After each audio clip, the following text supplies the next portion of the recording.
Sejam todos bem-vindos. Esse é o terceiro episódio do nosso videocast Mesa Cirúrgica. É o videocast da CoCirurg. E assim, por feliz coincidência, o dia que a gente está gravando esse videocast é o mesmo dia que se comemora o dia do cirurgião do aparelho digestivo, do gastroenterologista e daqueles que cuidam da saúde gastrointestinal. E por felicidade a gente conseguiu marcar para hoje a gravação. Queria também agradecer a presença da plateia, que hoje nós estamos com uma plateia considerável, tanto de cooperados quanto de residentes. Queria dar as boas-vindas a todos e agradecer a presença. E também eu quero apresentar a nossa mesa, né? Que é hoje a mesa, como o livro fala no começo, é de peso, né? Então aqui do meu lado tem o Dr. Gustavo Rego, que é mestre e doutor em cirurgia pela UFC, professor adjunto do Departamento de Cirurgia da Faculdade de Medicina da UFC, cirurgião-geral do Hospital Geral de Fortaleza e cirurgião do Programa de Cirurgia Robótica do Hospital São Carlos.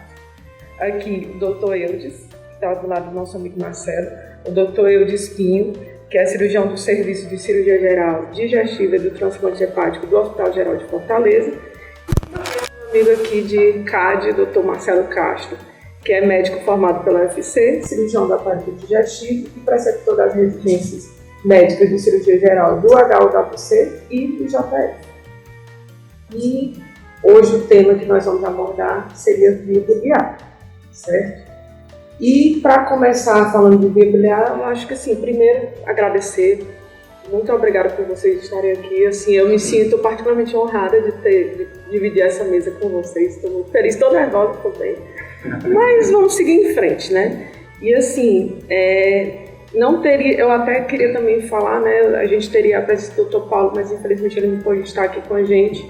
Mas eu sei que ele está aqui com a gente, nem que seja de coração, né? Enfim, e assim, não teria como falar da cirurgia, da via biliar sem falar da história. Essa seria a parte que caberia ao Dr. Paulo, mas a gente vai falar brevemente. E aí eu fui pesquisar, né, e vou precisar da ajuda de vocês também, né, que a primeira cirurgia de vesícula aberta, ela foi realizada na Alemanha, tanto a aberta quanto a por vídeo. A aberta foi realizada em 1882 por Karl Langebuck, não sei se fala assim, e em 1985 a por vídeo por Eric Nobel. E a primeira colestectomia laparoscópica no Brasil foi em 1990 realizada no Hospital Albert Einstein, em São Paulo, pelo Dr. Thomas Zesso. É assim que fala? Obrigada. E aí aqui no Ceará nós temos o Dr. Xavier, não é, Dr. Eudes? Lá no HGF realizou a primeira colecistectomia, né? E é isso, quero acrescentar alguma coisa? Falei brevemente, eu não sou tão boa conhecedora dessa parte de história, mas eu quis introduzir essa parte para a gente poder começar os temas em si. E como eu falei, não dá para falar de via biliar sem falar de vesícula, né, pessoal? E assim, aqui como a plateia tem muitos residentes, eu acho que esse tema ele é super importante ser discutido. Todos aqui têm convívio com preceptoria. É uma das primeiras cirurgias que o residente faz e a gente sempre indicar corretamente a cirurgia. É o primeiro passo. E aí eu queria abrir para vocês quando nós devemos indicar a cirurgia de colestectomia. Isso aí que cheiro aqui, jovem. Vai lá, Marcelo.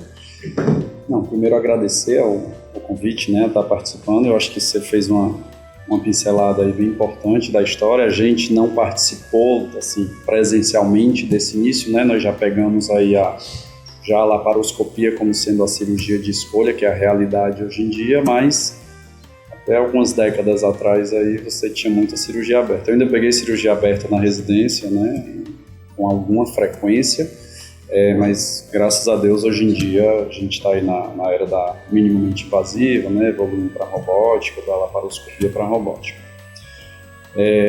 A lesão de via biliar, eu acho que a gente vai, no decorrer da conversa, a gente vai abordar também, que eu acho que é um tema aí quase infinito aí de considerações, mas começando pelo início aí das indicações, as indicações clássicas, né, que são as doenças calculosas sintomáticas, que é o que a gente vê no dia a dia aí dos ambulatórios, dos consultórios, Então, se o paciente tem sintoma, já teve alguma cólica biliar, ou se o paciente tem cálculos grandes, acima de 2,5 centímetros, ou microcálculos, também seria indicação. Os cálculos grandes pela incidência estatística ou aumento do risco de doença neoplásica, e os cálculos pequenos pelo risco de migração, pancreatite, coletocolítíase. E aí tem as outras peculiaridades. O paciente tem cálculo e tem pólipo simultâneo, você deve realizar a cirurgia. Pacientes que vão se submeter à imunossupressão, a maioria dos serviços que fazem transplante renal, por exemplo, tem como rotina você fazer a colestectomia antes da imunossupressão, ou um transplante de medula que vai imunossuprimir o paciente.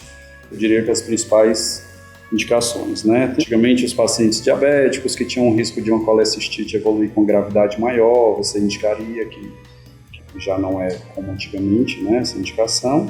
Pacientes com anemia falciforme, então tem outros casos mais peculiares que não são a rotina do dia a dia, mas acho que o resumo das indicações seriam essas que a gente falou.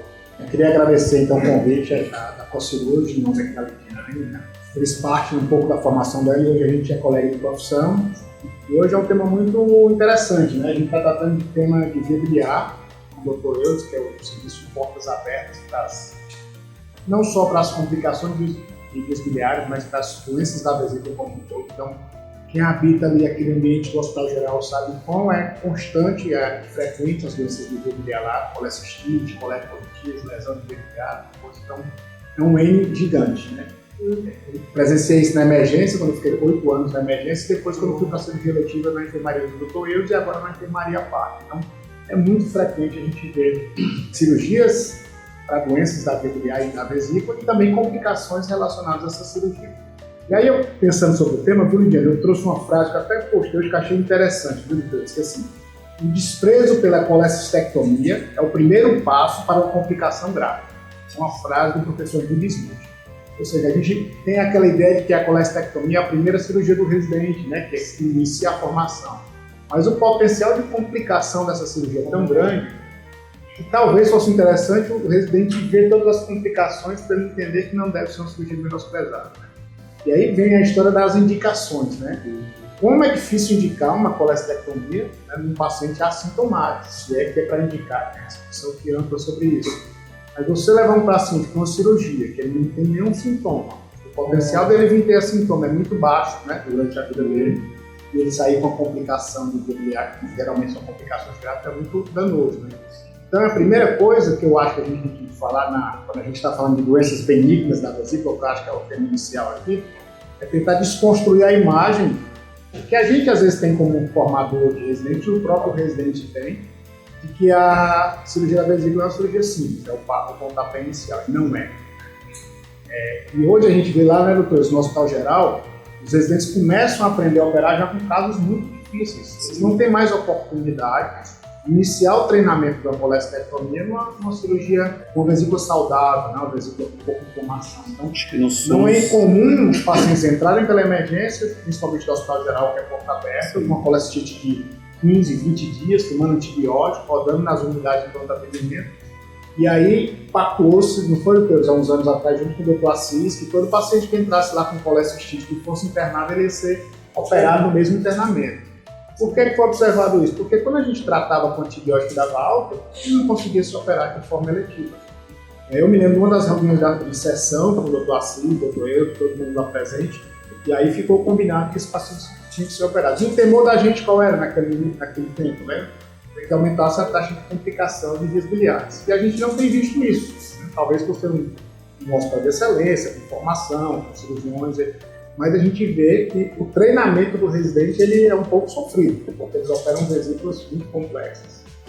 Todos nós temos medo de operar, e isso poderia aumentar o risco. Talvez no Hospital Geral não aumente, porque é um serviço já de formação. Mas eu acho que o pontapé inicial é a gente na formação lembrar que operar um paciente com sintoma é mais fácil, indicar, mas operar um paciente assintomático, você tem que pensar 1, 2, 3, 4, 5 vezes, porque em algum momento pode ter uma complicação biliar e você se deparar com um prejuízo para o paciente muito grande. Só adicionar a questão do paciente assintomático, que não é comum, mas existem também as síndromes pós-colestectomias, aqueles pacientes que ficam com a dispepsia importante, com alteração do hábito intestinal, e que isso, quando acontece, incomoda muito o paciente. Então, se você operou um paciente assintomático, que provavelmente não teria indicação, você vai ter esse problema esse tratamento de justificar para o paciente porque a cirurgia foi indicada, né? A importância da indicação correta.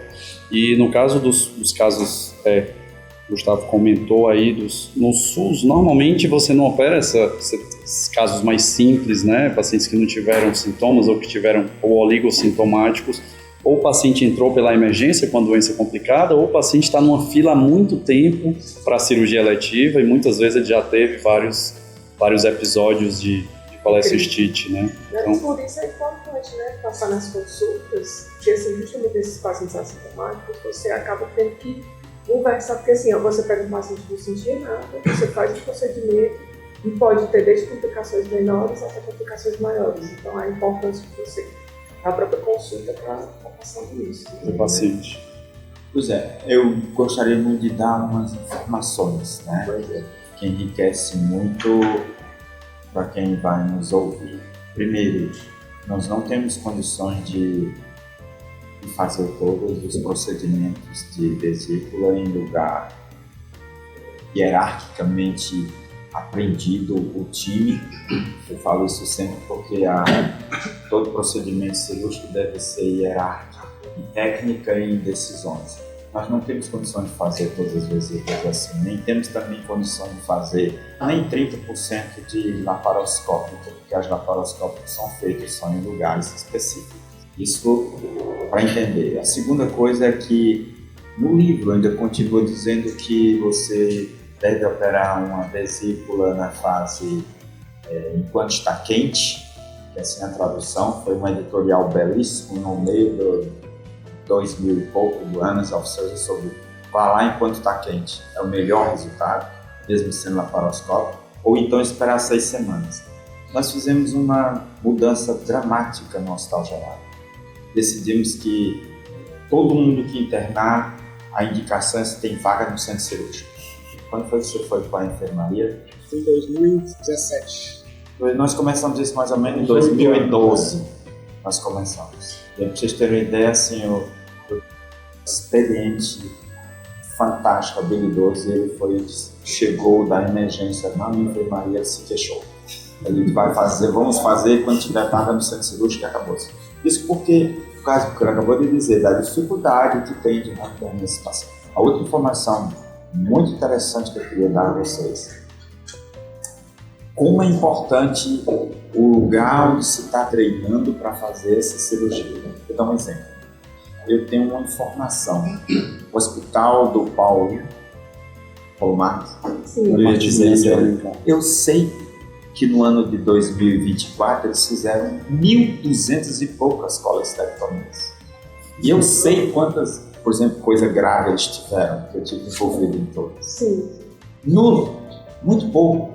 Em 1.200. Na amostragem, né? Sim, então é muito pouco. Então o que fez assim, é porque eles têm aquilo que eu chamei de hierarquia do treinamento, né?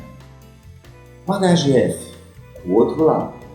Nós tivemos no ano passado, foi tema de um TCC do residente, que nós pedimos para ter uma amostragem social cirúrgica do hospital. É um exemplo, acho que para o mundo inteiro. Nós fizemos 204 só cirurgias de vesícula no HGF no ano. Eu achei que foi muito. Agora, ninguém vem do ambulatório. Ninguém veio eletivo. E eu fiquei chocado quando eu vi que 48% dos pacientes foi feito colangio retrógrado. Então, como é que você vai ter num planeta Terra, num hospital onde você vai operar metade das vesículas, o doente fez colangio retrógrado? E o resto veio como pancreatite biliar, colecistite severa, ou então internado por outra causa, entendeu? Então, isso eu acho espetacular. As 2 amostragens que eu dei, né? Do hospital secundário, que faz 1.000 tantas cirurgias de vesícula e não tem grande problema, e o outro de 200 pacientes dificílima cirurgia, mas acontece que é feito num ambiente acadêmico, de hierarquia, de conhecimento e de técnica, né? Então, eu acho que essa é a maior aula que eu posso dar para alguém, é mostrar, fazer essas duas amostragens. Isso independente de quando fez a cirurgia, quando foi que teve a crise, quantas UPAs visitou e tal, independente disso. Só que, aí também daí advém outra informação técnica, que é o custo dos pacientes que esperam muito para operar a vesícula, né? É complicado saber o que é sintomático, né, na vesícula. Eu tenho um amigo que é meu companheiro de cirurgia fora do HGF, que se queixa muito, que diz que eu estou segura demais os pacientes do consultório, que é o Olavo Napoleão. Então, ele se queixa muito, mas assim, é porque a gente tem muito cuidado com o doente que chega em consultório que tem dispepsia, né? Aí faz um ultrassom que pega na vesícula. Então, essas sintomas são muito mais específicas, né, complicado doutor? você decidir isso aí, né? É muito complicado, né? Também tem um pólipo também que a gente esqueceu de comentar também. Então, essas informações epidemiológicas, né, da doença, eu acho que tem um laboratório aqui na cidade espetacular.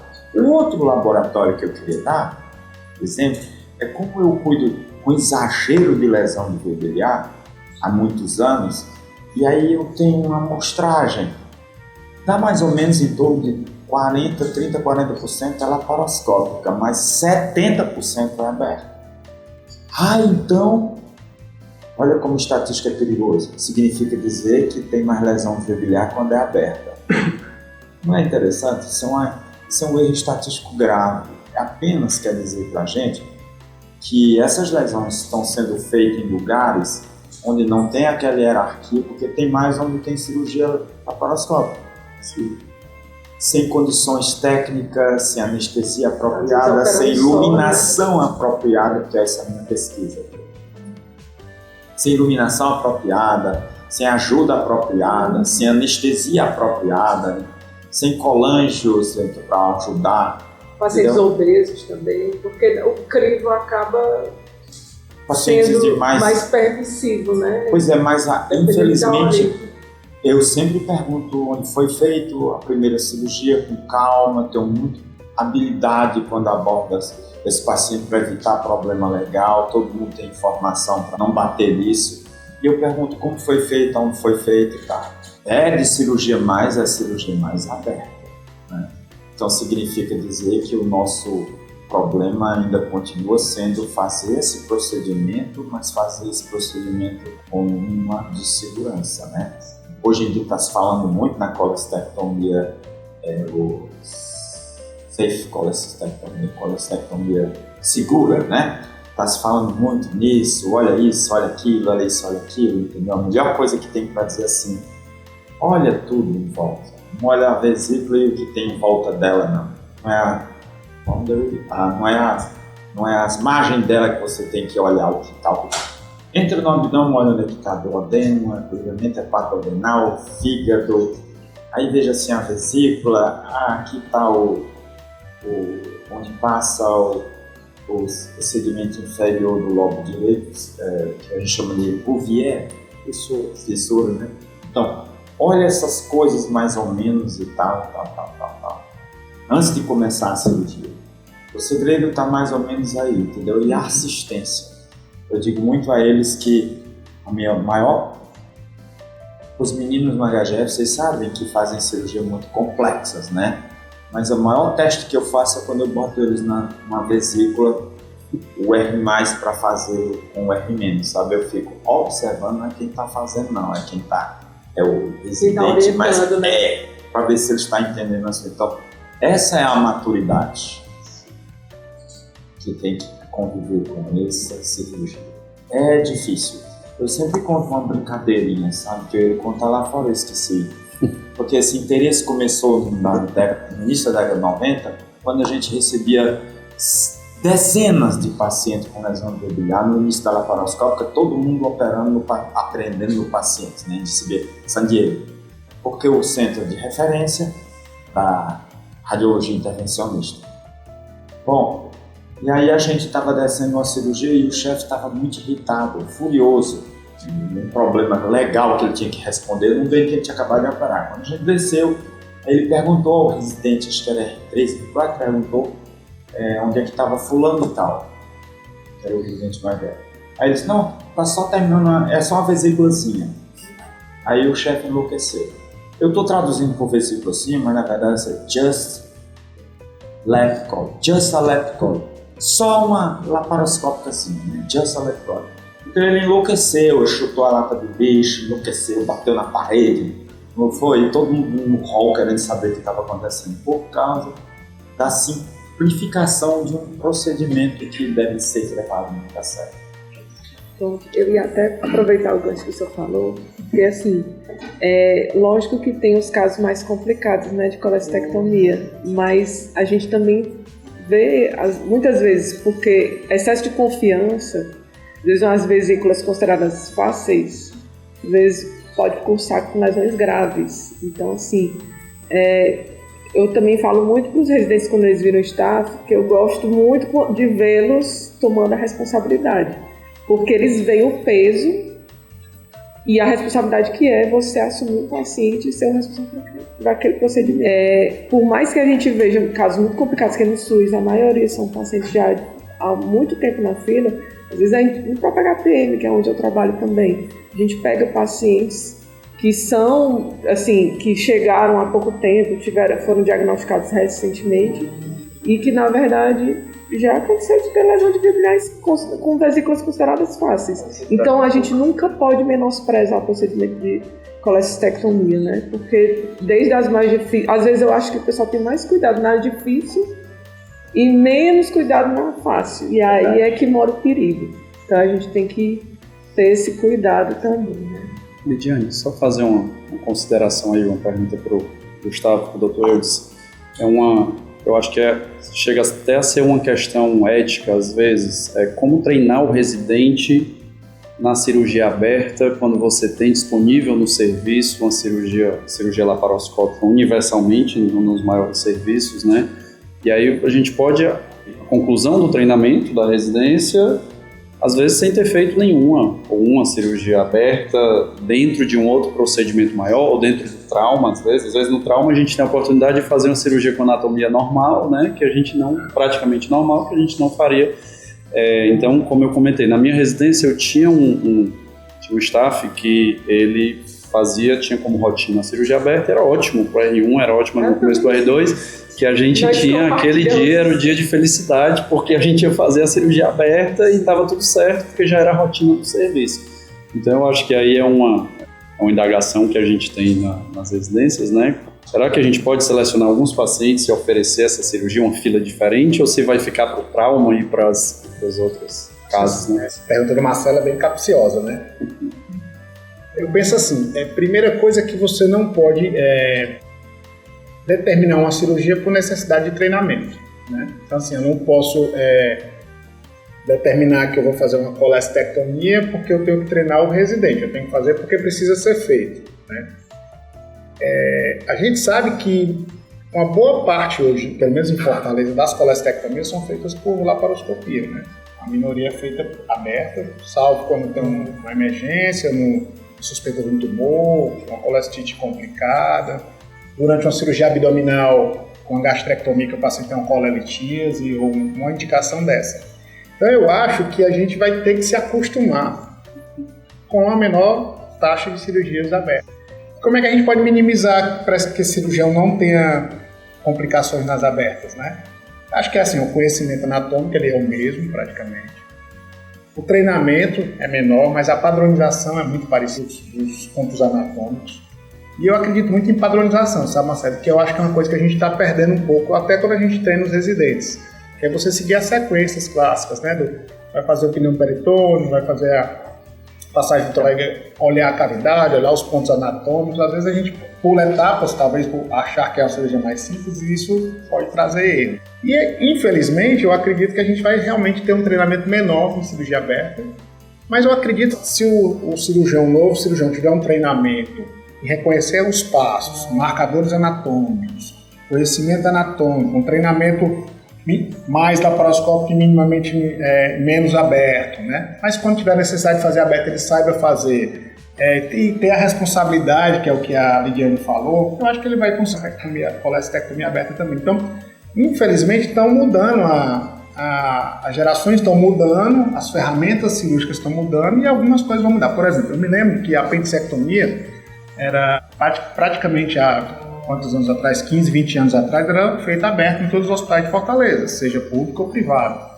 Quando se começou a fazer a laparoscópica, teve muita crítica, que achava que aumentava a taxa de infecção, que era uma cirurgia mais cara, que deixava uma apendicectomia por hack para fazer com anestesia geral.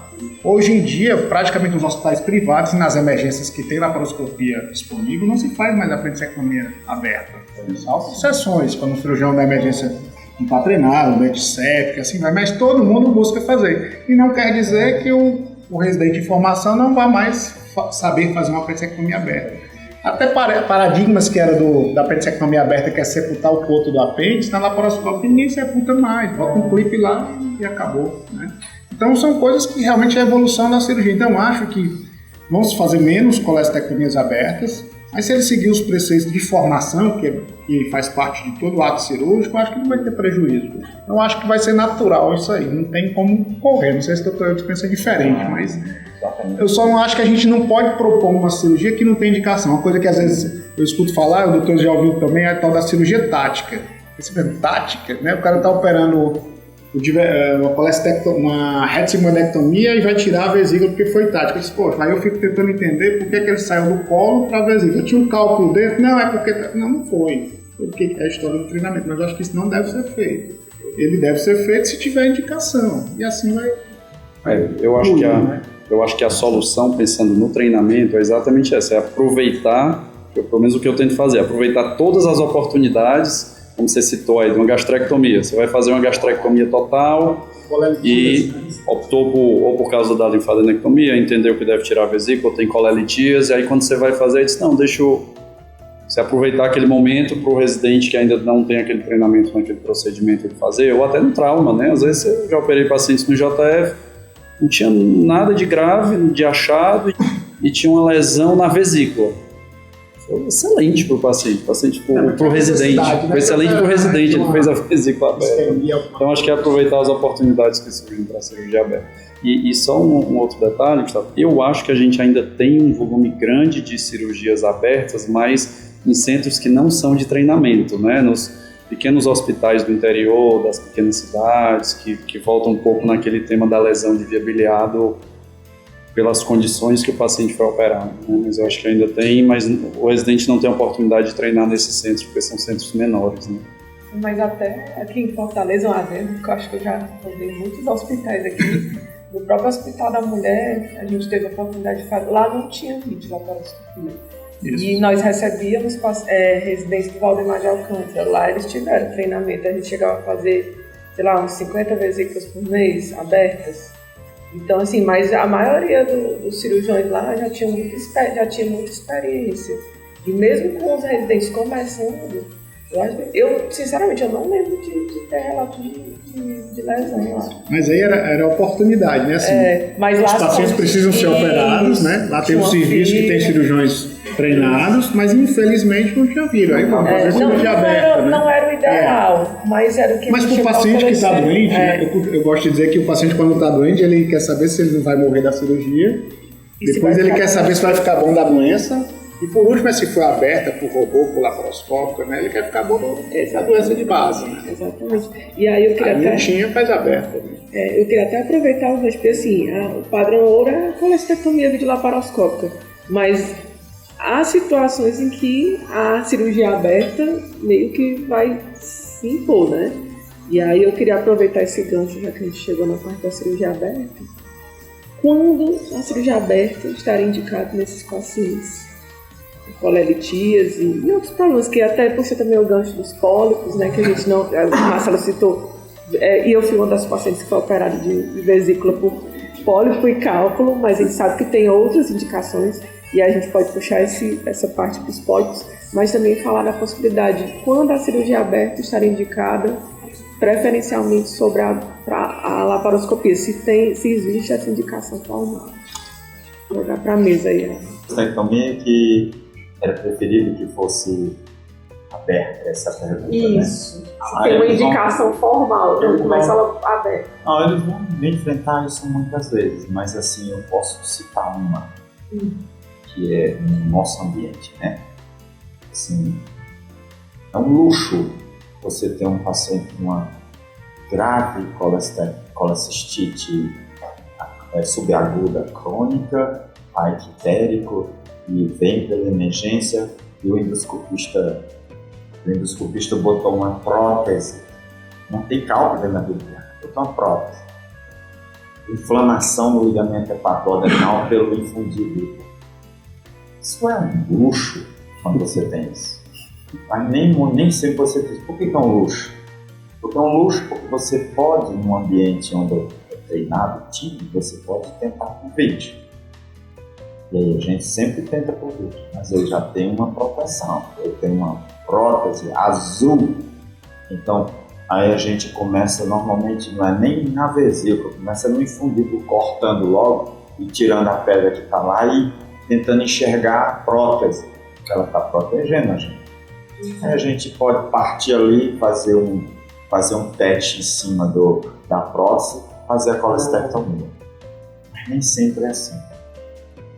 Aí, doutor, se você não tem identificação direita da via biliar numa vesícula dessa, acho que não era bom você, como eu já vi, né, parar a cirurgia para fazer depois, para desinflamar. Isso não existe. Está lá, está o dente anestesiado, tem que abrir. Tem que abrir e faz a colestectomia que mesmo aberta, segurando em toda a via biliar, não se consegue nem direito fazer uma colange adequada.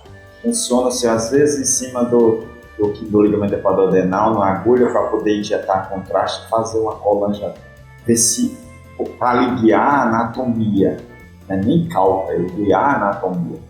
Nessas situações você tem que fazer. Eu já presenciei isso muitas vezes, não só foi uma vez. E mesmo com a indicação possível de fazer por vídeo, com a prótese endoscópica no lugar, eu disse, pronto, estamos salvos com a prótese. E aí a gente faz de tudo, abre aí esse infundido, troca a ótica, bota em cima no epigastro para olhar se eu vejo a prótese, entendeu? Pronto, estou dentro da... Aí é a via biliar, calma. Mas às vezes o processo inflamatório é muito grande, você não tem essa ajuda do endoscopista, eu aconselho a você converter e fazer as coisas direito, sabia? E aí a outra coisa, assim, doutor, mas eu não posso fazer por vídeo mesmo e ficar distante da via biliar, fazer uma colecistectomia parcial, e se você vai fazer isso aí, não dê ponto não, deixa aberto mesmo e bota um dreno subcostal. Então o risco é maior de você tentar fazer a colestectomia direita, tá? Tirar o infundido o máximo que pode, você não está enxergando o ligamento hepatoadenal direitinho, não tem como fazer um estudo anatômico direito. Então é melhor que você faça ela parcial mesmo e deixe um dreno subcostal. No outro dia ficou 300 ml, faça uma colange retrógrada agora. Não, calma, espera um pouco. Esses pacientes, a maioria das vezes, eles diminui sem você precisar dessa urgência da colange retrógrada.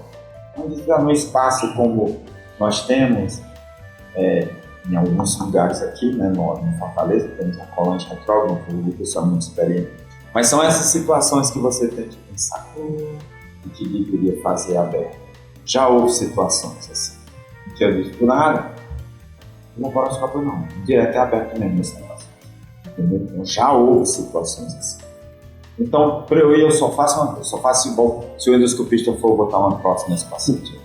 Então, para salvar, é muito comum a ansiedade. Me perguntam muito, tem gente em muitos lugares já no Ceará que passou pela gente ou que eu recebi já paciente com lesões e que telefona. Eu digo que pode telefonar a qualquer hora, eu converso, olha, padre, eu ouvi isso, eu deixei muito infundido, não suturei, tive medo, e aí deixei um dreno, está drenando 120 ml mais assim bilioso, o que eu faço? Calma, espera um pouco, calma, entendeu? Mas assim, Vai drenar muito se tiver talvez até pedra dentro, aí precisa do endoscopista. Mas mesmo não tendo, às vezes se a drenagem for alta nessa pós-colestectomia, o que é alto? Uma vesícula normalmente, uma bilis normalmente em 24 horas não dá mais do que 550 ml. Eu sempre brinco, apesar de no médico curso dizer 750. Mas não dá mais do que 500 ml. Então se está drenando num pós-operatório assim, 350 e passou, já está no quinto dia com 350, quase, não dá nem especialista. Olha, essa aí eu vou botar uma prótese.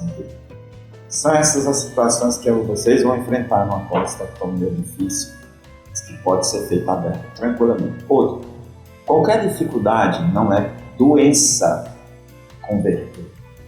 Não é doença. Não é problema, tá? Converter não. Se se sente inseguro com a anatomia, faça isso, ou então chame alguém que possa ajudar. Essa é a tática.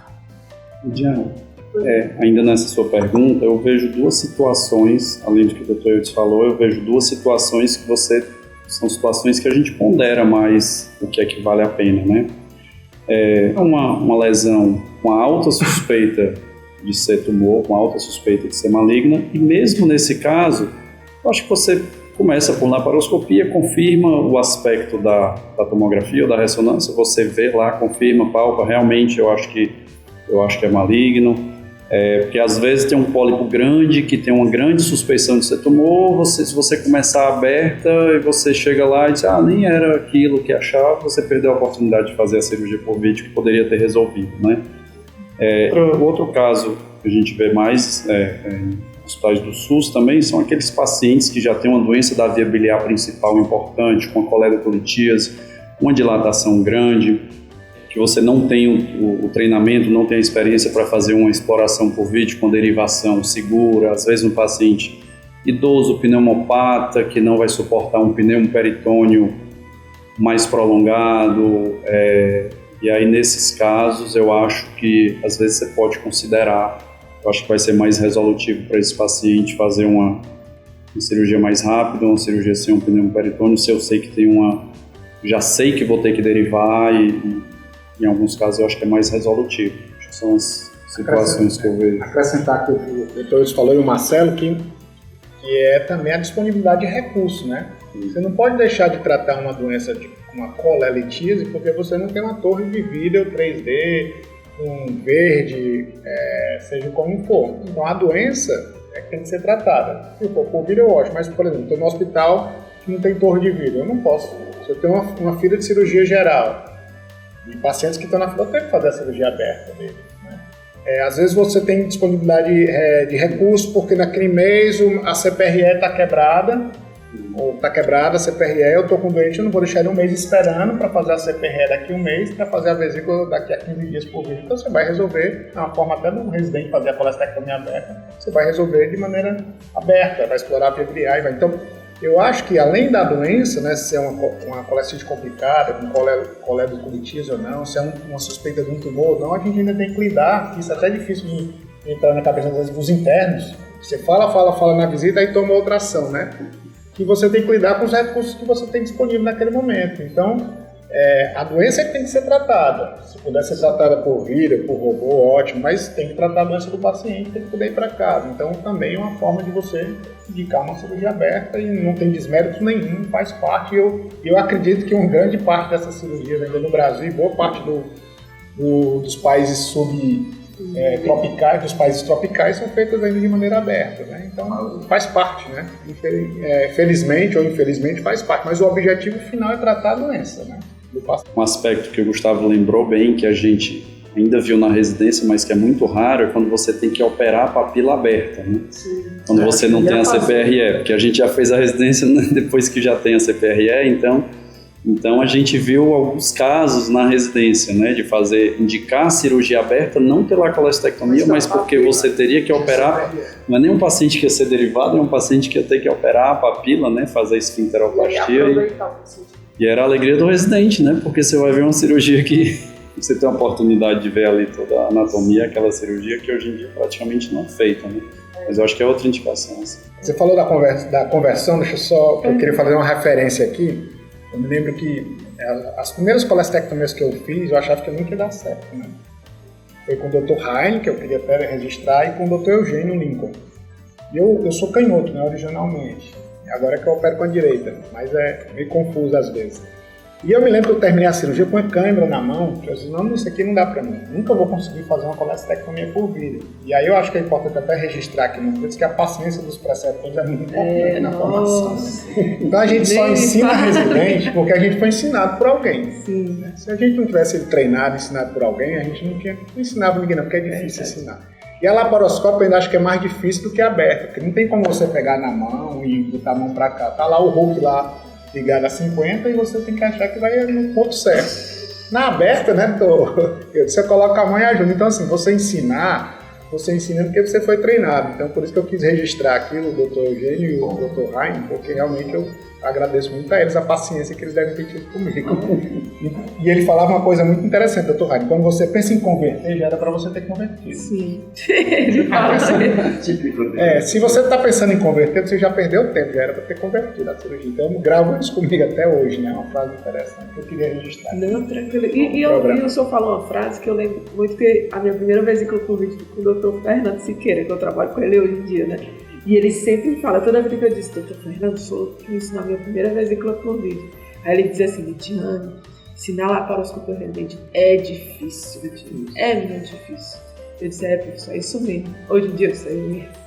Mas enfim, eu queria só aproveitar também, só um detalhe, aproveitar até para tirar uma dúvida minha, né? Que eu falei dos pólipos.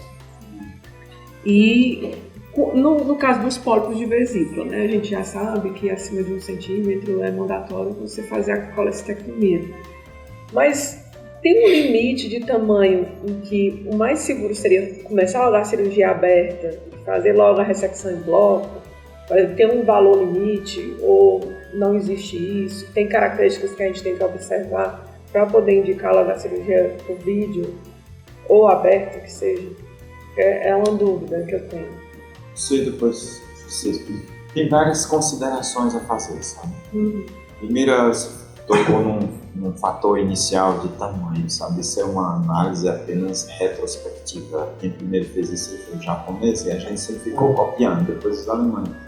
Uma análise grande, retrospectiva de tamanho de pólipo, pré-operatório e análise real, né, do histopatológico e tal. E é daí onde saiu essa informação, né, que se aumentar mais de 50%, se aumentou mais de 50% entre 6 meses do exame, ou então se está próximo de 10 milímetros, então o grupo do Japão, assim, próximo de 10 milímetros dá 0,2% câncer, né, é baixo, mas é real. Mas o certo mesmo é se você tem um pólipo, se é pólipo, faz um ultrassom endoscópico, tá? Então deveria ser feito num lugar mais assim de condições, né? Faz um ultrassom endoscópico, estuda o pólipo direito, né? Olha, eles olham o Doppler e tal, aí você tem informações não só disso, mas também a localização do pólipo é importante. É do lado da vesícula do fígado, ou é fora do fígado, é no infundíbulo, isso muda completamente as coisas. E se você decide pela cirurgia, acha que devia ir aberto logo e fazer ressecção fecal? Não. Seria assim, você pode fazer até por vídeo, mas tem que tomar umas seguranças. A primeira, todos nós já estamos sabendo que a vesícula, que era um pólipo câncer, e que você, um pinguinho só de bilis que você, quando abriu o cístico, fez, ele é fonte de maior de recidiva peritoneal desses pacientes que você abriu cístico e pingou bis dentro do abdômen. Esse é um fato que nós estamos tendo. Mas não custa nada, não tem problema nenhum você tirar a vesícula com cuidado, já sabendo a posição anatômica do pólipo onde é, por ultrassom endoscópico. Dá para você fazer com cuidado a colestectomia laparoscópica e aguardar a análise com a ajuda de alguém, de patologista, dá para você aguardar. Se tem dúvida, não devia fazer ressecção de leito hepático, porque eu acho que aí é câncer, não. Não, isso não. Você pode ir de volta, você poderia ir de volta mais seguro, né? Que tipo de tumor é esse? Ele é um tumor, é um T1, é um T1A ou T1B? Porque se for um T2 para cima, Annals of Surgery de junho de 2025, tem uma análise enorme, retrospectiva do Memória de Nova York. Se for de T2 para cima, você pode fazer a cirurgia gigante como você fizer, não melhora muito a sobrevida, não. Não melhorou de jeito nenhum. Então você tem que fazer esses cuidados. Então não precisa você também ser agressivo inicialmente, que você vai tranquilamente fazer muita cirurgia grande demais. A gente tem isso tudo em medicina, né? A gente lida em medicina, infelizmente, com esses fatores. Você nem pode ir para cá demais, nem para cá demais. Vou dar um pequeno exemplo. Um abdômen agudo, que você acha que é apendicite, tá? Doutor, eu estou acertando em 95% dos pacientes. Significa dizer o quê? Que você está deixando passar doente com um apendicite. Ah, não, só estou acertando 70% dos pacientes só foi apendicite. É seguro? Não, você está operando demais. Não.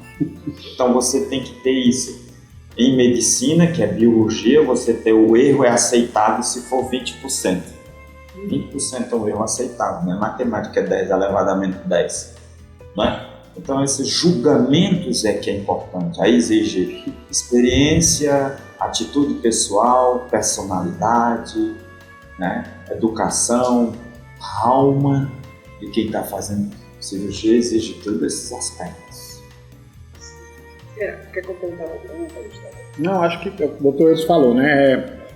Se você tem a suspeita de um câncer, né? Que a maioria não é câncer, graças a Deus, você vai usar a mão do endoscopia, uma ressonância, determinar se a localização é do fundo ou do infundíbulo. A gente sabe que se for no infundíbulo ali perto do hilo hepático é mais difícil a ressecção. Se for de parede anterior e parede posterior. Se no eco, na ressonância, tem uma possibilidade de infiltração do fígado, né? Se é uma lesão maior, por exemplo, 2 centímetros, 3, né? Fica mais evidente. Então, é uma decisão momentânea ali, é uma decisão de trilha, né? Até estava dizendo que não existe um fluxograma certo, né? Existe um caminho a seguir, mas não existe um caminho, um trilho, né? Então, acho que é um conjunto de fatores somatórios para decidir. O que a gente vê com muita frequência são as indicações de ressecção, de colestectomia por pólipos que não tem indicação, né? Não é incomum ver isso. Então, lesões pequenas, né, que não tem indicação. E é muito comum também na prática, principalmente no consultório, que o paciente tem acesso a exame, ele ir num ultrassonografista, faz um ultrassom esse ano e dá 3 milímetros. Aí ele roda e vai no outro ultrassonografista no outro ano e dá 5 milímetros. O doutor cresceu de 3 para 5. Aí disse, olha, será que cresceu mesmo? Eu acho que não, é o operador que fez, que é difícil, 2 milímetros, 1 milímetro. Aí no outro ano ele vai desaparecer. Eu disse, doutor, mas não foi visto agora, sumiu. Eu disse, não, calma, é porque é difícil mesmo. Então, assim, eu acho que o bom senso, né, a paciência, você acompanhar. Eu, quando costumo acompanhar pólipo, que talvez a recomendação nem seja acompanhar, mas no consultório você acaba acompanhando de alguma forma, eu peço para o paciente repetir o ultrassom sempre com o mesmo médico. Procure esse médico aqui que fez seu ultrassom, daqui a 1 ano você repita com o mesmo médico. Se você repetir com outro, vai estar diferente. Não tem como não estar. Isso aí gera uma dúvida no paciente muito grande. Às vezes paciente idoso que tem um fator de risco para cirurgia alto, chega angustiado que tem um câncer de vesícula, né? De vez em quando sai alguma coisa na mídia que alguém morreu de câncer de vesícula. Aí todo mundo corre para o consultório achando que está com câncer de vesícula, né? E assim vai, né? Câncer de pâncreas, todo mundo corre achando que está com câncer de pâncreas. E aí você tem que ter parcimônia e mostrar para ele ali que não é fácil na consulta, que ali está tudo bem. E aí é onde o cirurgião assume uma responsabilidade muito grande, né? Cirurgião geral, cirurgião do aparelho digestivo, ele é um cirurgião clínico, é diferente de algumas outras especialidades cirúrgicas que a gente não vai perceber assim comentário, porque ele opera e pronto. A gente faz muita clínica médica, assim, né? Conversar e tentar mostrar que não precisa, o que precisa, porque as nossas cirurgias, da cirurgia geral e do aparelho digestivo, elas complicam, os doentes morrem. Né? Os doentes têm fístula, né? Eles sangram na cirurgia, né? Então são pacientes que eles vão complicar, então você tem que ter muita parcimônia nessas indicações. Sim. Pois eu queria aproveitar também para pra já até puxar o gancho para já chegando em lesões iatrogênicas de via biliar, né? Que é o tema do videocast. Mas assim, primeira pergunta. Querendo ou não, a maioria das cirurgias de vesícula são feitas por cirurgiões, tanto gerais quanto digestivos, enfim, mas nem sempre o cirurgião vai ter aquele expertise no caso de uma lesão. Então, por exemplo, o que o cirurgião que não é especialista deve fazer quando se deparar com a lesão iatrogênica biliar? E qual vai ser a conduta dele? O ideal é referenciar, é tentar consertar a lesão, como ele deve proceder e outra coisa, o que ele pode fazer na própria cirurgia para evitar aquela lesão, né? O que ele tem que estar atento e dicas de como ele pode fazer de uma forma mais segura possível aquele procedimento para justamente evitar. Então eu queria começar com você, Marcelo. Começar assim, o que o cirurgião tem que observar primeiro e depois o que ele pode fazer no intra. Eu acho que um dos grandes desafios nesse tema da lesão de via biliar é o paciente ter a sorte de essa lesão ser reconhecida no transoperatório, né? Uma coisa é você ligar uma via biliar principal e o paciente, você só vai detectar isso daqui a alguns dias já com algum grau de complicação de processo inflamatório. Então você, primeiro, já tem aquele passo anterior de sempre suspeitar, sempre ter todos aquele passo a passo para minimizar o risco, sempre vou ligar o cístico, será que é o cístico mesmo? Tem que fazer uma colange, não tem que fazer uma colange? E quando acontece a lesão, você conseguir perceber que a lesão aconteceu. Primeiro passo. Então a segunda pergunta, vou corrigir ou não vou corrigir? Primeiro, eu sei corrigir? Depois, eu estou preparado para corrigir? Eu estou com uma equipe que...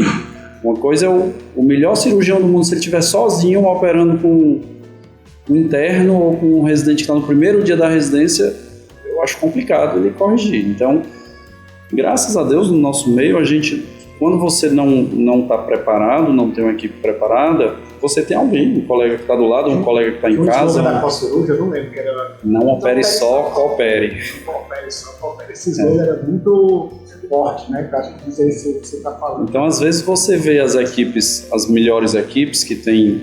mas está fazendo só uma colestectomia? Precisa de 2 cirurgiões com tanta experiência para fazer uma colestectomia? O Gustavo, às vezes, até me diz. Uma vez você me falou, Gustavo, acho que ocorreu uma lesão de trocáter numa cirurgia, não foi nem lesão de biliar, uma lesão vascular, né? Aí o Gustavo disse, por isso que eu nunca boto o trocáter se um auxiliar está na sala comigo. É verdade, não, pode começar a cirurgia, botar os trocáteres que eu estou estacionando. Eu disse, passo primeiro, não. Quando você chegar, eu passo o trocáter. Então, na lesão de via biliar, eu tenho na mente esse passo a passo. Sempre tentar identificar, e quando você identificar, se você tiver com a equipe preparada e você tiver treinamento, eu acho que o ideal para o paciente é você corrigir na hora.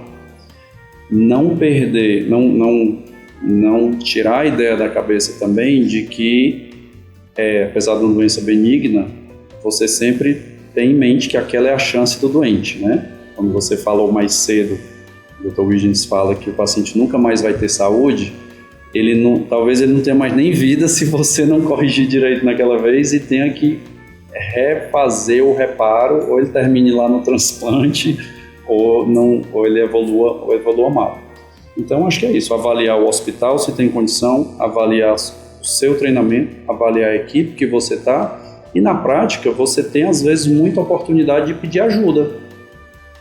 Seja seu preceptor, olha, da minha residência esse foi o melhor staff que melhor operava via biliar, eu vou ligar para ele, sai aqui, doutor Eudes, Gustavo, eu estou aqui no aperreio, você está em casa, não sei o que, você pode vir aqui. Com 100% de certeza que eles vão lá e vão... E para o doente, às vezes, é até melhor, porque você está num momento, às vezes, de aflição ali, é até melhor que alguém da equipe que tem o mesmo treinamento, está com a cabeça mais fria, ele comanda e assume a cirurgia. Isso eu acho que vale para qualquer complicação aguda, grave, né? Uma lesão vascular, uma lesão de via biliar. Então, acho que, respondendo sua pergunta objetivamente, acho que o ideal é corrigir no momento da cirurgia, desde que com todas essas condições favoráveis. Não é a condição favorável. Então é uma lesão aqui que eu vou drenar e vai preparar para poder fazer a correção, que eu acho que é o que é visto na maioria dos casos, o paciente que é referenciado de outro serviço, né? Você tem que preparar o doente para planejar, diagnosticar, planejar e corrigir. Inclusive o HGF é onde é a porta aberta, só que a gente estava dizendo, né, quando a gente estava conversando lá fora, que praticamente toda segunda a cirurgia feita é lesão iatrogênica de biliar, né, doutor? Eu faço mesmo. Mas assim, acho que para falar sobre isso é melhor assim, a gente fazer uma análise de onde vem, né? Que tipo, qual o perfil, qual é a epidemiologia desses pacientes. Vem de todo lugar. Da cidade de Fortaleza, de lugar onde tem residente, de cirurgia laparoscópica, mas a maioria é de cirurgia ainda aberta. No momento nós já estamos com gente que fez bastante com a gente, que está em Sobral, Vale do Jaguaribe, Sertão Central, Cariri. Já tem gente que aí já segura e não manda tudo para cá, então já segura, aí eu acompanho, vejo as imagens, estudo direitinho, programo o que fazer, fotografo até, acho que vou usar esse fio, o que você acha? Detalhes assim. Aí faz o procedimento, a gente acompanha e tal, já tem gente fazendo ali. Algumas vezes eles têm mesmo. Então a gente já está nesse nível já, sabe, fazendo assim, já tem João Paulo em Sobral, André Menezes lá pelo Vale do Jaguaribe, que tem feito, então pega da região, né? E que na verdade também não é tudo aberto não, tem laparoscópica também. Agora o que fazer para evitar, acho que eu andei mencionando, que é você colocar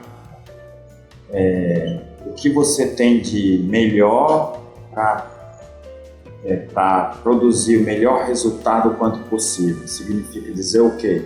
Acolhimento melhor do paciente no ambiente onde você tem anestesia adequada, iluminação adequada, auxiliar, tal, essas coisas todas. Se puder ter colangio em sala, ótimo e tal.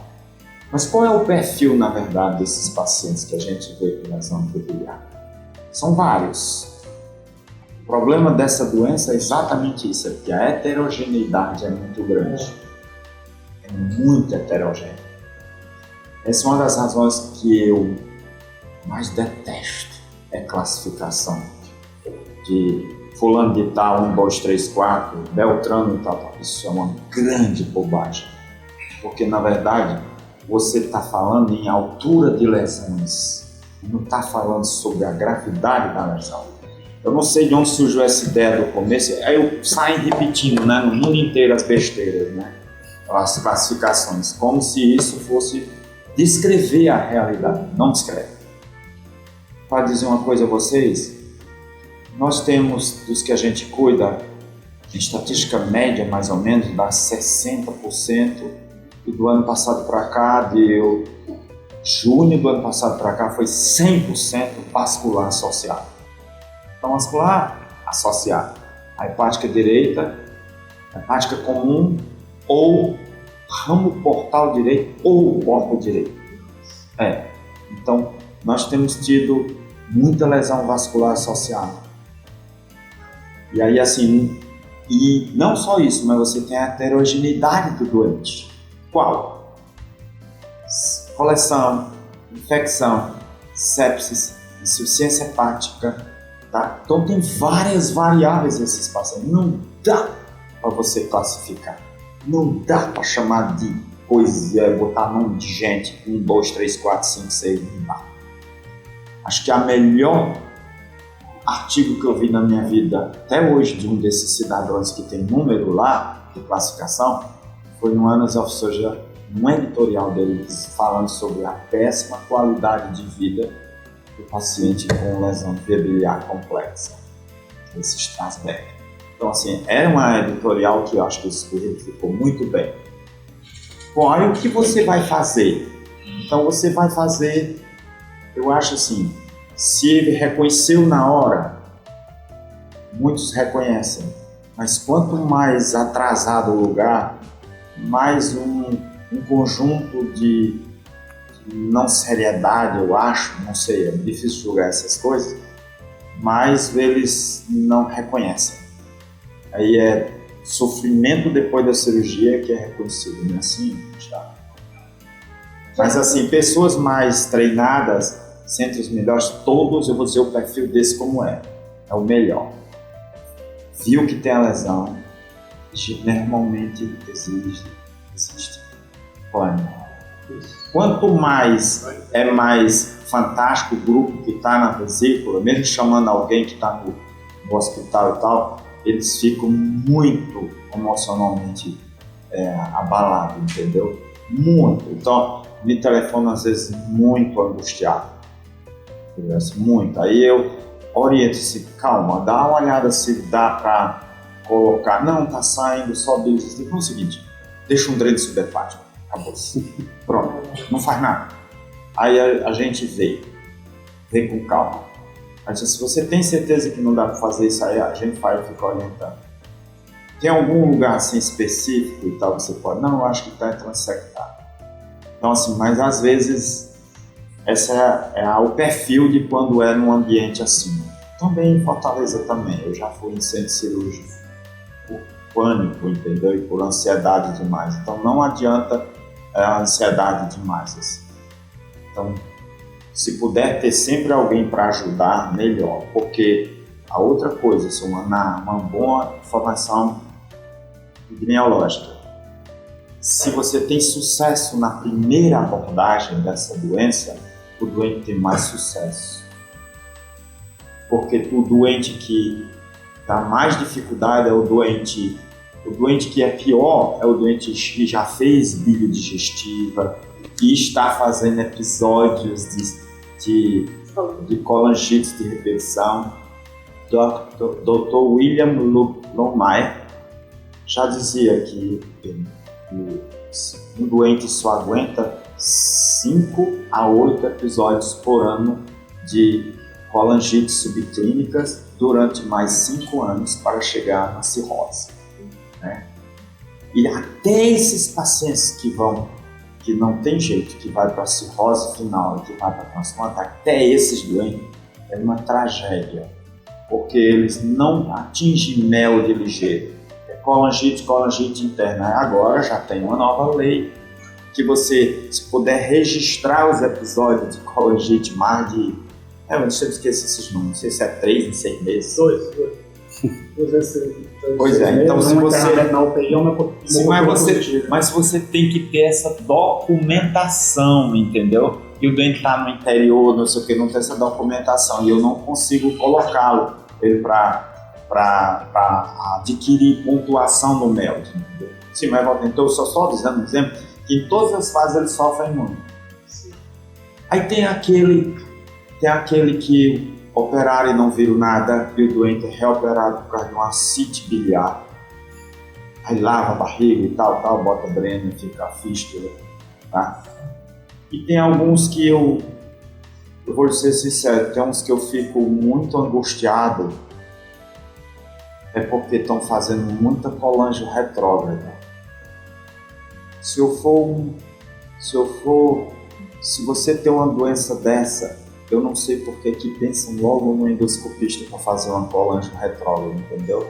Aí você vai manipular uma papila fina, via biliar distal fina, entendeu? Para dizer o óbvio, ou que está fechado lá em cima, foi muito critério e tal, ou então está solto, tá fechado lá, o via biliar distal.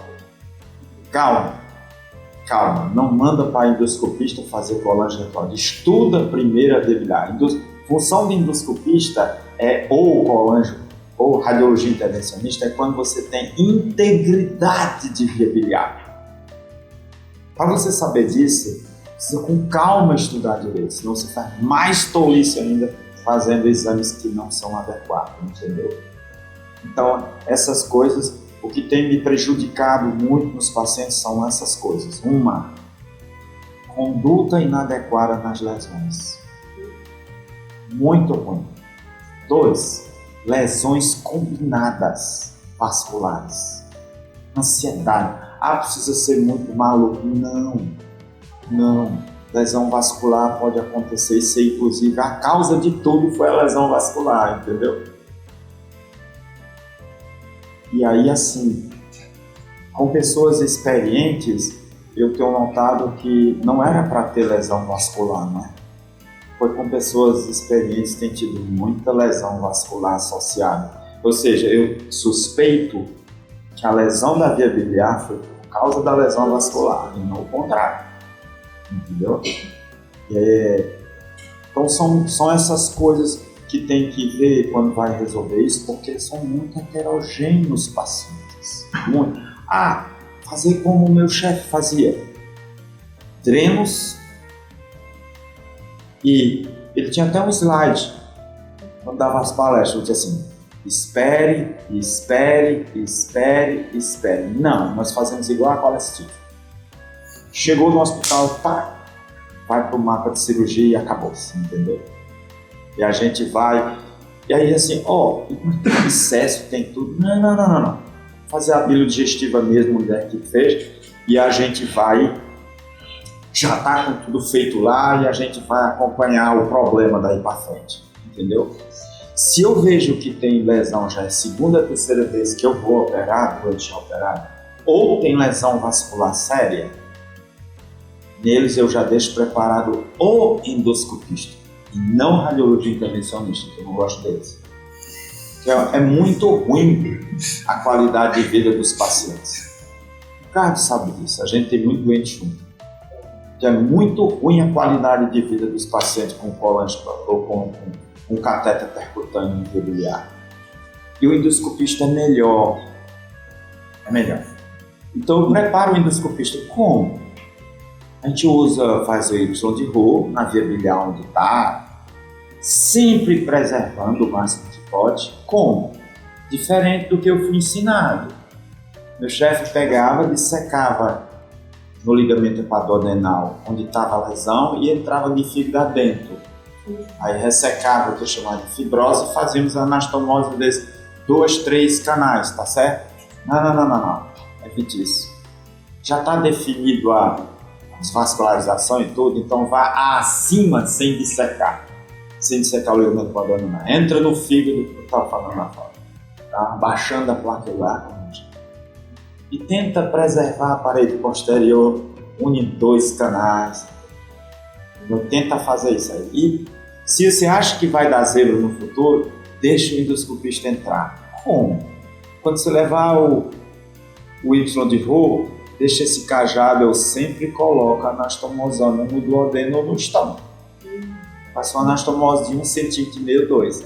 Nunca vi ninguém se queixar no meu ambulatório. No dia de sexta-feira eu vejo normalmente em revisão, porque todos eles voltam muito para a revisão. 6 em 6 meses eles voltam, eu fico acompanhando 3, 4 anos. Eles voltam, nunca se preocupe com fosfatase alcalina, vai estar sempre aumentada ou discretamente aumentada. Mas eu acompanho assim, com exames. O senhor faz colônia de ressonância para avaliar? Não presta. Muito ar dentro da via biliar, atrapalha e tal, você não vê direito. Clínica é o mais importante e é os exames. Eu pergunto ao paciente, ele não sabe que tem uma anastomose na via biliar, no estômago ou no duodeno. Eu pergunto, tem muita queimação? Não.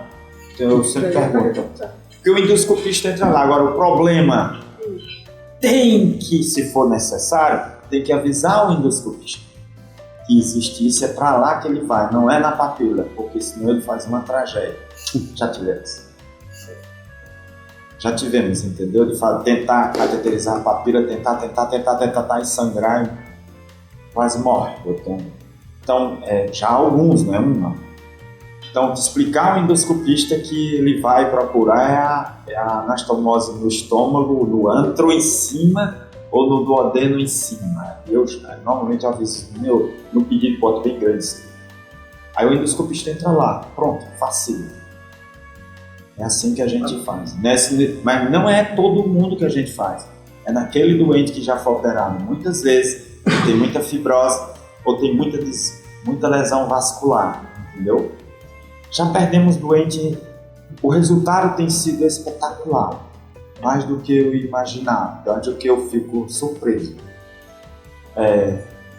Mas assim, já perdemos doente na fase aguda, na transferência, por lesão vascular grave.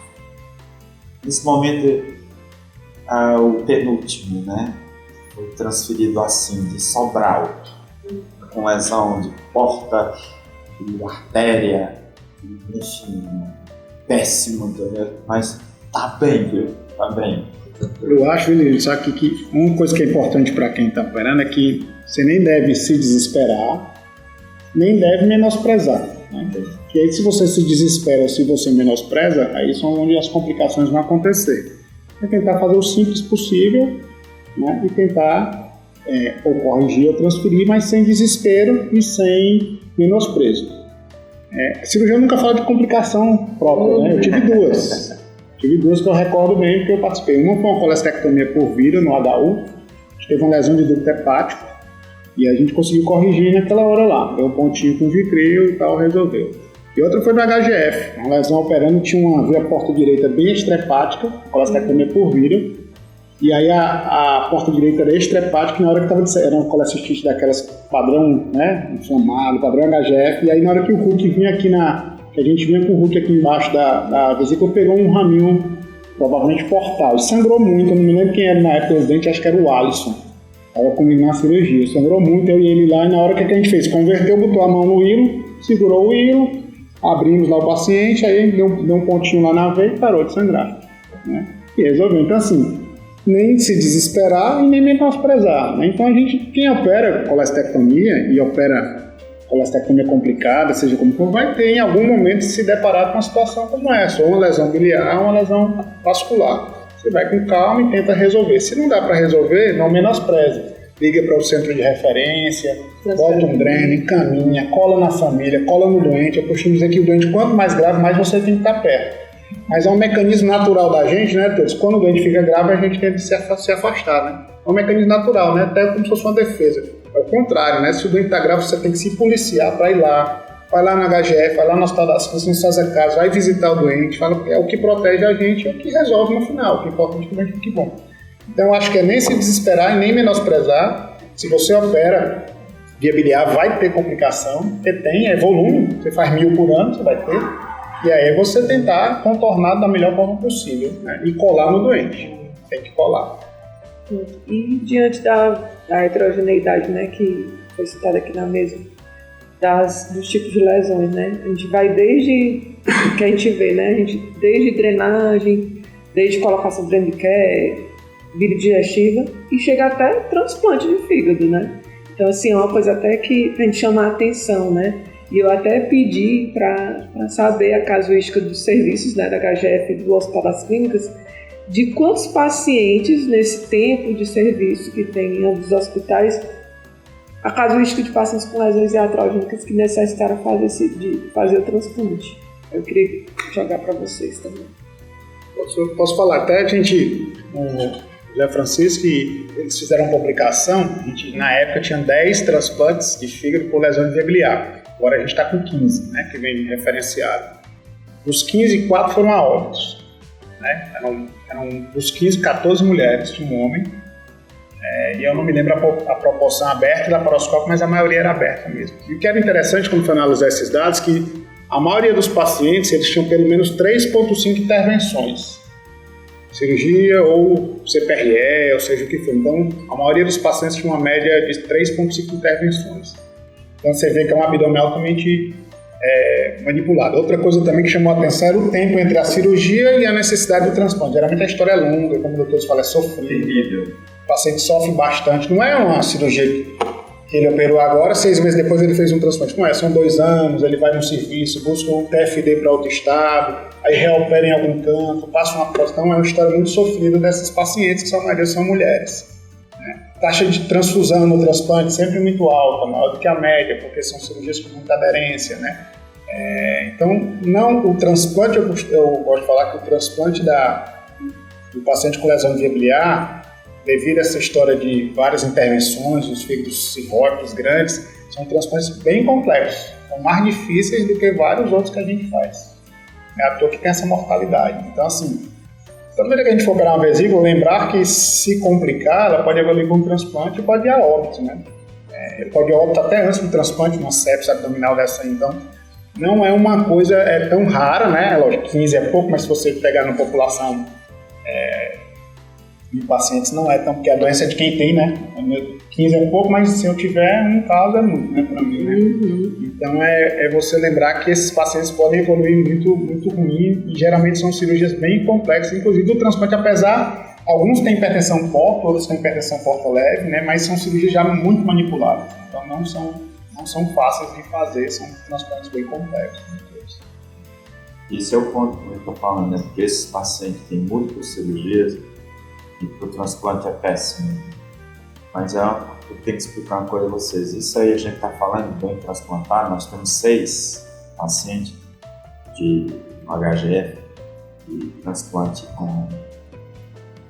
para lesão cicatricial biliar, né? Documentado, né? Mas aí a gente tem muito doente que a causa da cirrose a gente chama de criptogenética, né? E alguns deles, na sala de cirurgia, às vezes eu vejo uma incisão subcostal direita. Não, foi já operado. E que? De vesícula. Ninguém sabe como é, tal, onde foi, quando, faz quantos anos, como é que teve. Aí teve um desses aí que eu fui no pós-operatório, quando ela estava bem, eu perguntei, como a senhora operou a vesícula? Ficou bem e tal, né? Essa é que eu estou colocando como... São 5 documentários, eu estou colocando essa aí como a 6ª, foi recente. Nós perdemos uma, dona Rita, 4 semanas atrás, 3 semanas atrás, transplante. Sofreu muito essa senhora. Eu operei ela, a 4ª cirurgia foi quando eu operei a primeira vez. Tentando tirar ela da fila, porque eu já tirei vários pacientes de fila de transplante. Já, literalmente. Tem um amigo meu, muito experiente, fantástico, um jovem fantástico, eu acho, nessa área, e que na segunda-feira está operando lá na enfermaria. E às vezes ele me vê operando e ele chega, deixa pra lá, tá transplante mesmo esse paciente. Eu só falta eu tirar o sapato e jogar nas costas dele, sabe? Eu tô falando dele. E aí, assim, eu faço de tudo para tirar o doente ao contrário, para tirar o doente da flor. Então, tem muitos pacientes que eu vou fazer essa cirurgia, o doente já tem um certo grau de fibrose hepática e tal. E ele vê, às vezes, minha ansiedade e tal, e ele entra na sala e ele olha, então eu deixo sair, pode ser transplante. Assim, mas é muito difícil quando você vai transplantar esses pacientes. Você imagina operar alguém que teve muitas cirurgias na vida, mas a hepatectomia para operar... Terrível, né? Não, essa que eu estou falando, dona Rita, eu quis especificamente entrar na hepatectomia, aí eu estava ajudando o Alan, e aí entrou o André Macedo, porque a gente estava sangrando demais. E então que é muito, eles sabem bem disso, Gustavo, é muito difícil esses pacientes. Quanto mais cirurgia na barriga, mais dificuldade nessa área, né? Esses pacientes que transplantam por cirrose biliar secundária, além da dificuldade da hepatectomia, tem uma incidência maior de uma anatomia vascular ruim, quando você perfunde, não tem fluxo bom, a porta não perfunde bem, a artéria não é boa, porque talvez já tenham tido uma lesão vascular lá no início associada à lesão de biliar. Eu já vi casos, na época da residência, eu vi casos que nós tomamos água, chegava lá, a porta tinha um fluxo, o fluxo não era bom. Eu acho que pode ter, além da dificuldade técnica das aderências, né, que é um desastre, acho que além disso ainda pode ter uma saúde vascular ali dos vasos que você vai nós tomamos água. Esses casos que é dos 15, né, eu acho que tinha um com certeza tinha um trombose de porta associado, né, que às vezes faz cirurgia de repetição e tem uma ligadura da porta direita e desce um trombo para baixo. Arterial, às vezes as lesões são mais altas, né? Mais dentro do hilo, né? A artéria hepática direita. Como a anastomose do transplante é mais distal, é ali na altura da gastroadenal, então não é tanto problema. Mas portal pode ter trombose, aí o ideal é que no pré-operatório você já esteja preparado, né, com estudo vascular para saber disso ou não. Mas eu acho que a maior complicação, viu, Marcelo, é mesmo a hepatectomia com sangramento, pela colateral, múltiplas aderências, né? A fibra biliar você não acha mais, aí ele vai para o Y de Roux no transplante, né? Você não consegue achar a fibra biliar distal, muitas vezes você não acha. E são doentes jovens, né? Bem manipulados, infectados, muitos estão já com dreno colonizado. E aí você pega a cultura do dreno, você colhe a bile lá na cirurgia, aí vem uma KPC já no primeiro PO do transplante, então ele já vem colonizado. E aí você já tem que começar com meronem, poli, seja o que for. Então já é um doente que vai imunossuprimir já colonizado, né? Você tirou o foco, que é o fígado, mas naquele momento ali tem toda a manipulação. Eu vou sair um pouquinho do foco do transplante, porque vocês responderam até algumas perguntas minhas, né? Que foi, você falou, doutor Gustavo, da bile digestiva, né? No caso, porque geralmente no transplante é feita aquela anastomose terminal, né? Que é uma conduta que normalmente a gente não faz na cirurgia da lesão iatrogênica, né? Que a gente vê lá na hora. Interessante. Pronto, aí até questionar esse negócio da estenose, né? Porque no transplante a gente vê fazendo sutura, pelo menos o que eu conheço lá na faculdade, né? Sutura que pode ser contínua, dependendo do tamanho da via biliar, com pontos separados anteriormente. Porque não faz na lesão cicatricial. Exato. Aí é um ponto levantar, que é sempre uma coisa que a gente discute, né? Por que no transplante faz assim? Tem que lá dar certo. Exato. Aí... Eu não sei se vocês entenderam, mas eu estou fazendo uma colocação fantástica. Falando uma coisa técnica. Olha, na lesão cicatricial de via biliar.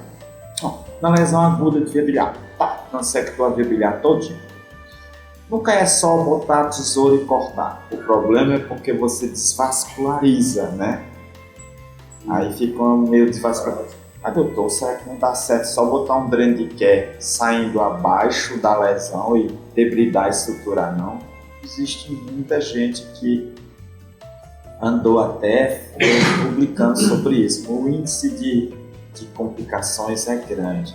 Eu não consigo ter esse luxo. Sabe por quê? Porque sempre esses doentes vêm muito ruim, né? Então são nos que estão transectados, fica muito distante. Ninguém vai nem mais atrás, é muito distante. Porque quando o cirurgião nem descobriu, mas quando ele descobre, ele está, na verdade, caminhando na via biliar proximal e a lesão fica muito grave por isso. Ele não descobre que está tratando a via biliar e não cístico, como ele está pensando, né? Então, a gente nunca consegue por duas coisas. Uma, porque desconectou muito o tecido biliar, e a outra, mais importante, porque desvascularizou muito. Então, acho que não dá certo por isso. Mas eu acho que uma via biliar, se você cortar assim e for suturar, eu acho que dá certo. Eu acho, sabe? Talvez desse. Agora, no transplante dá certo, porque nós temos uma vascularização, beleza. Primeiro, a gente não desvasculariza a via biliar, né? Segundo, a transecção é transecção mesmo. Pô, bota um fiozinho lá e quando ele vai fazer a anastomose ainda corta abaixo do fio. E às vezes está tão bem irrigado que enche o saco. Precisa fazer pontinho bem fininho, tá? E você tem a parte proximal, que é do fígado doador, não é? Também está bem vascularizado. Então, eu acho que dá certo por isso. Mas continua sendo como... Como é o nome do outro, sem ser Stars, ou da Inglaterra, o ministro do transplante? Da Inglaterra que começou.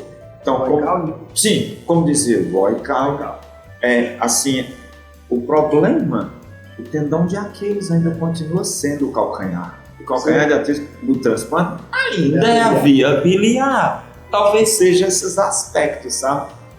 Pronto. O endoscopista bota muita prótese e o radiologista intervencionista nos nossos transplantes, porque é diferente, né? Então, uma lesão pontual, né? Uma fibrose pontual, que uma boa parte das vezes dá certo, mas às vezes a gente tem que fazer bile digestiva. Mas eu acho que essa é a razão, explicando por que está certo. Mas eu quero lhe dizer que também no transplante o calcanhar de Aquiles ainda. E chega ao ponto que, por exemplo, eu nem sabia, porque eu não lido com isso, eu fiquei surpresíssimo. que eu não sabia, aprendi isso recentemente, que quando o doador nós não temos no nosso meio esse tipo de doador.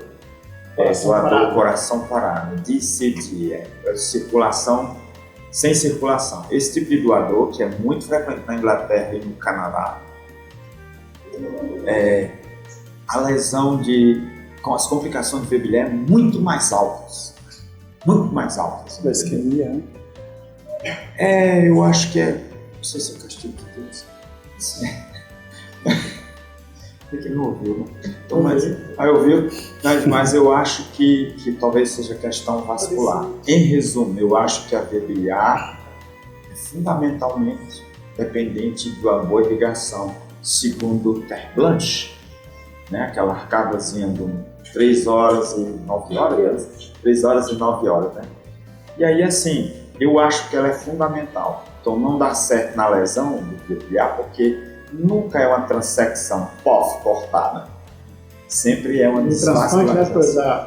Tanto na captação, o cirurgião que vai fazer, ele corta a VBA bem distal, lá no duodeno.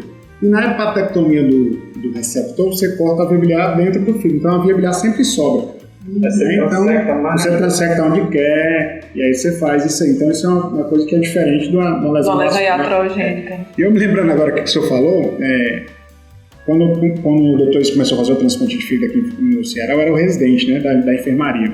E aí todos os doentes ganhavam um grande de quer. Fazia anastomose, há 20 anos atrás, botava um grande de quer transanastomose. E eu tirava os grandes de quer. E você imagina, né? Você tirava o grande de quer, quem já tirou o grande de quer, eu acho que muitos dos meninos aí nem colocaram o grande de quer na VBA, mas quem já tirou, às vezes você tem que puxar mesmo. Ele não vem.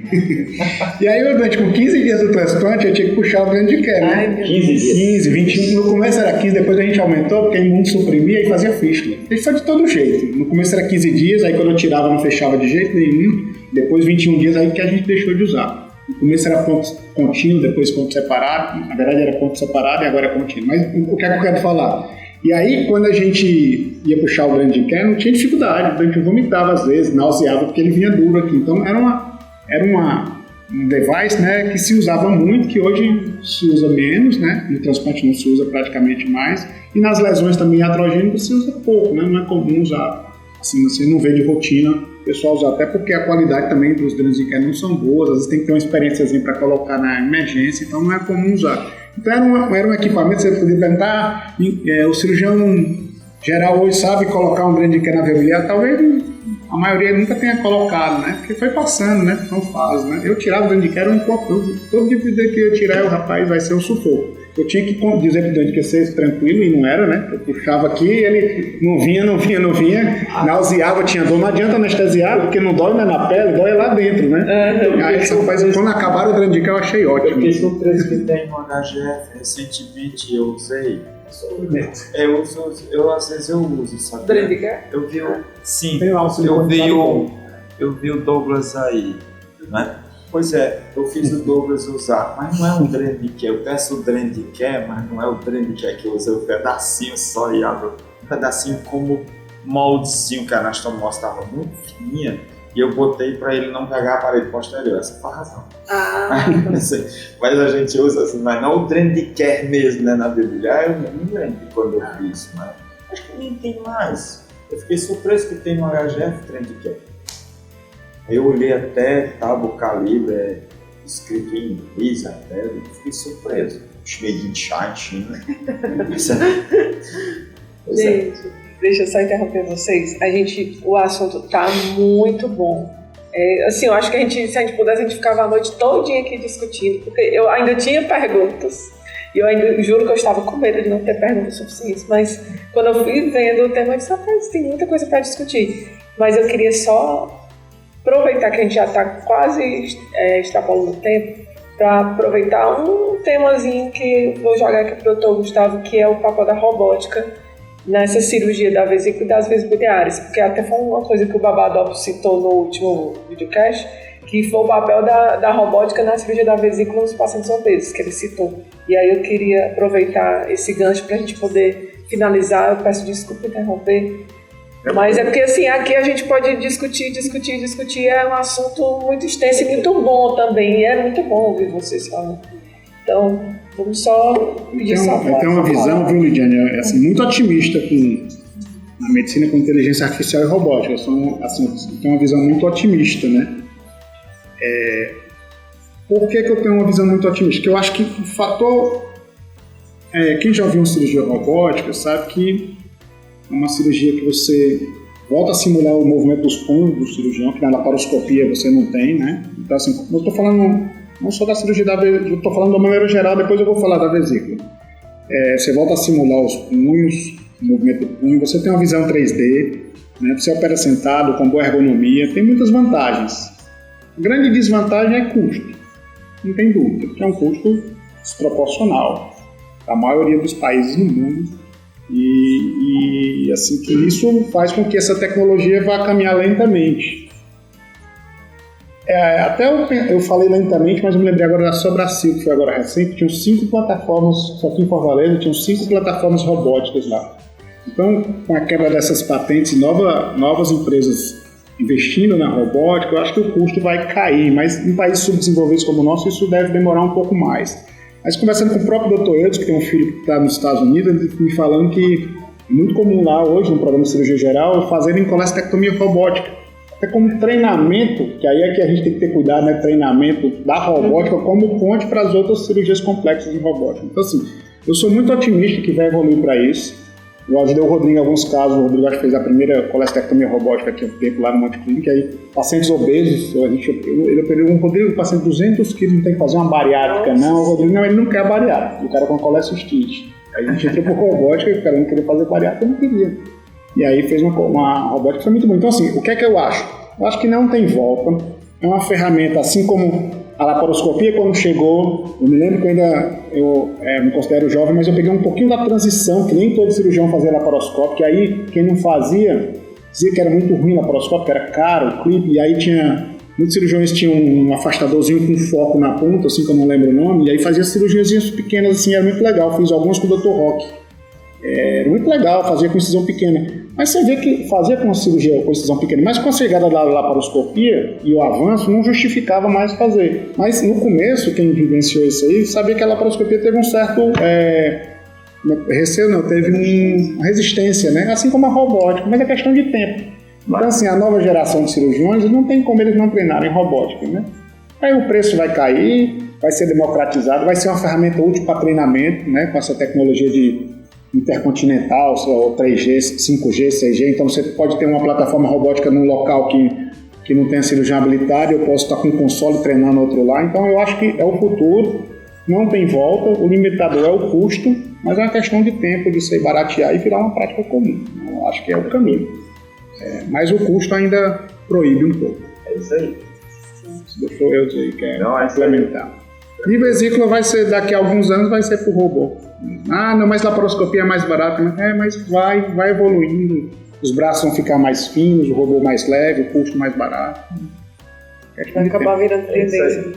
Pois eu gostaria de agradecer a presença, Marcelo Castro, Dr. Eudes, Dr. Gustavo, agradeço também a presença da plateia, que eu estou vendo aqui, tem muita gente. Nossa, agora que eu virei, tem muita gente. Agradecer a presença de vocês e também aproveitar e reforçar que o mesa cirúrgica é feito para os cooperados, é feito para os residentes. Então, assim, vocês viram, são temas do nosso dia a dia e ricos. Então, aproveitem. Podem acessar lá as plataformas, YouTube, checar nossas redes sociais, Instagram, tudo lá, tem tudo. Se precisar, a gente manda para vocês também. Então, assim, venham para as gravações, de 3 em 3 meses a gente tem aqui. Pois não, professor? Um comentário, era sobre você, porque surpreendíssimo. Por que, professor? Como você conduziu, eu tô morrendo de vergonha, professor.